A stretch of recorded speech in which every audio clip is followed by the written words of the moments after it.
রাজনৈতিক দলের নির্বাচনী ইশতেহারে জাতীয় নিরাপত্তা ও রোহিঙ্গা সমস্যার সমাধান বিষয়ে গোলটেবিল বৈঠক হয়েছে। Chattogram centre for regional studies CCRSBDর আয়োজনে সাউদার্ন ইউনিভার্সিটি বাংলাদেশের মিলনায়তনে এই বৈঠক হয়।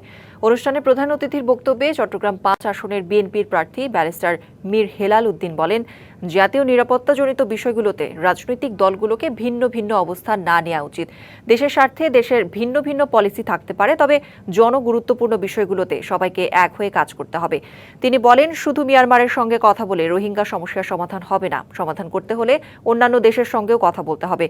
এছাড়া টেকনাফের সীমান্ত নিরাপদ না, তাই এখনই যদি কার্যকর ব্যবস্থা না নেওয়া হয় তাহলে সমস্যা বাড়তে পারে। CCRSBD চেয়ারম্যান লিয়াকত আলী চৌধুরীর সভাপতিত্বে অনুষ্ঠানে প্রধান আলোচক ছিলেন চট্টগ্রাম বিশ্ববিদ্যালয়ের উপাচার্য প্রফেসর ডক্টর মোহাম্মদ কামাল উদ্দিন। এছাড়াও অনুষ্ঠানে জামায়াতের নেতা ডক্টর মশিউর রহমান সহ বিভিন্ন রাজনৈতিক নেতারা বক্তব্য রাখেন।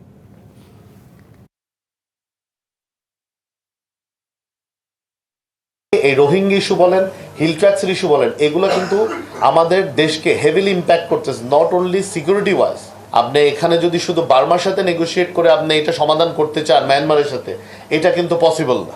Behind the visible stakeholder, মানে যে দৃশ্যমান যে পক্ষ আপনি দেখছেন, তার পিছনে যে অদৃশ্য পক্ষ আছে, তার সাথেও কিন্তু আপনার একটা এটার ব্যাপারে আলোচনা আসতে হবে, তারপরে এটা সমাধান হবে।